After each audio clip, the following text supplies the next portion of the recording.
Hi everyone, welcome to our channel Shri Padma talks. ఆంధ్రప్రదేశ్లో చంద్రబాబు నాయుడు గారు సీఎంగా ప్రమాణ స్వీకారం చేసి వారం రోజులు అయిందండి. అయితే ఆయన కొన్ని సంక్షేమ పథకాలు ప్రకటించారు. వాటిని సూపర్ సిక్స్గా కొన్ని పథకాలు అయితే ప్రకటించారు. అందులో ఓల్డ్ ఏజ్ పీపుల్కి ఓల్డ్ ఏజ్ పెన్షను జూలై నెల 1వ తారీఖుకి 7,000, అలాగే వికలాంగులకి 12,000 ఇంటికే ఇస్తామని చెప్పి ఆల్రెడీ చంద్రబాబు నాయుడు గారు చెప్పి ఉన్నారు.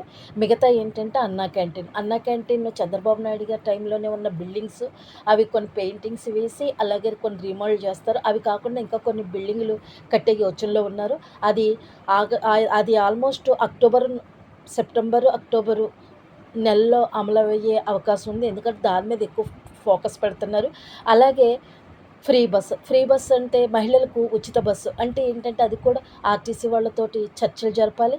వాళ్ళకి మనం గవర్నమెంట్ అమౌంట్ డిపాజిట్ చేస్తేనే వాళ్ళు మనకి ఫ్రీ బస్కి ఎంత అవుతుంది ఏంటి అనేది ఇంకా చర్చలు జరగాల్సి ఉందండి.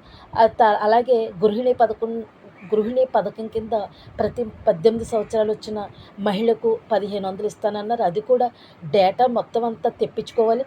ఆ డేటా ప్రకారం ఎంతమంది అర్హులు, ఎవరికి ఇవ్వాలి అనేది ఒక విధి విధానాలు అయితే తయారు చేస్తారండి.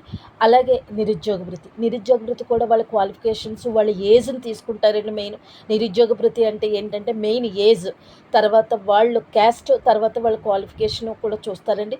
దానికి కూడా కొన్ని విధి విధానాలు తయారు చేయాలి.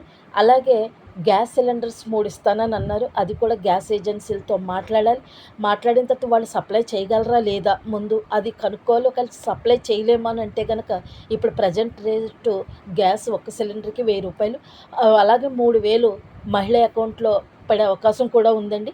ఇవన్నీ కూడా జరగాలి అంటే కనుక శాసనసభ సమావేశాలు జరిగిన తర్వాతే ఈ పథకాల మీద ఒక క్లారిటీ వస్తుందండి.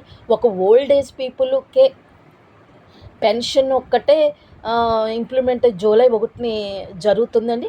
ఇంకోటి ఏంటంటే మొదటి విడత కింద అమ్మఒడి, జగన్ గారు అమ్మఒడి ఇచ్చారు కదా, అది తల్లికి వందనం అని చెప్పి మన చంద్రబాబు నాయుడు గారి పేరు మార్చడం జరిగింది. అది ఇప్పుడు ఆల్రెడీ మొదటి విడత వేయడానికి సిద్ధంగా ఉన్నారు.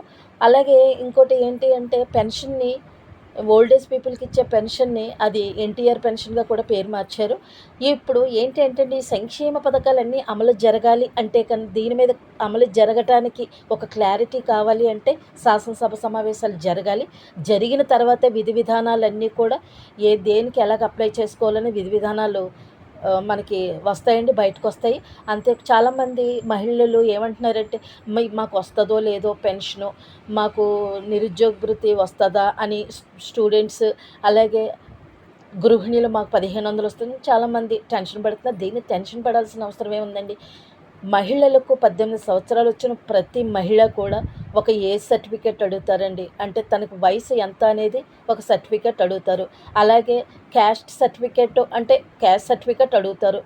అది అడగచ్చు, అడగకపోవచ్చు. కానీ ఒకవేళ ఏమైనా ఎస్సీలు, బీసీలు ఏవైనా ఉంటే వాళ్ళు రెడీ పెట్టుకోండి. అలాగే ఆధార్ కార్డు, రేషన్ కార్డు ఇవి ఉంటే సరిపోతాయండి ఈ సంక్షేమ పథకాలకి రావడానికి. నేను కొన్ని యూట్యూబ్ ఛానల్స్లో చూశాను. కరెంటు బిల్లు గత 6 నెలల నుంచి తీస్తారు, దాన్ని కూడా తీసుకుంటారు లెక్కలోకి అని అంటున్నారు.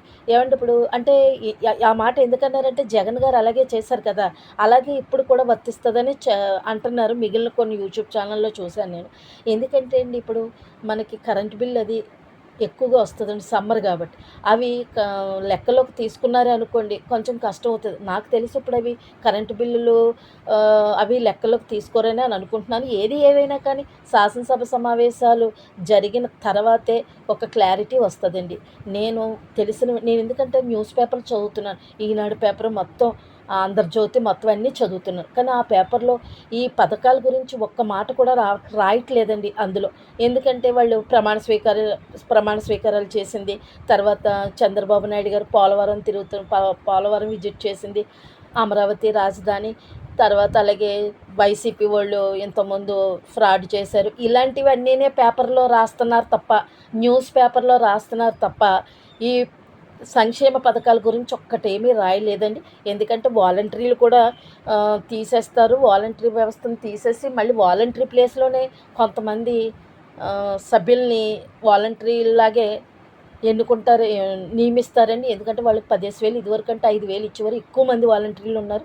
ఇప్పుడు తక్కువ మంది అంటే దానికి సగానికి తగ్గించేసి ఒక్కొక్కరికి 10,000 ఇస్తారు. వాళ్ళ ద్వారానే ఈ సంక్షేమ పథకాలు అమలు చేయాలని యోచనలో ఉన్నట్టు మనకి సమాచారం అండి. అందుకని ఇవన్నీ కూడా మనకి తెలియాలి అంటే గనక శాసనసభ సమావేశాలు జరిగిన తర్వాతే ఒక క్లారిటీ వస్తుందండి. ఈలోపు మీరు ration card, Aadhaar card compulsory అనమాట. Ration card, Aadhaar card. ఎందుకంటే రేషన్ కార్డులో ఏజ్ ఉంటుందండి మహిళలకు. వయసు ఎంత అనేది రేషన్ కార్డులో ఆల్రెడీ ఉంటుంది.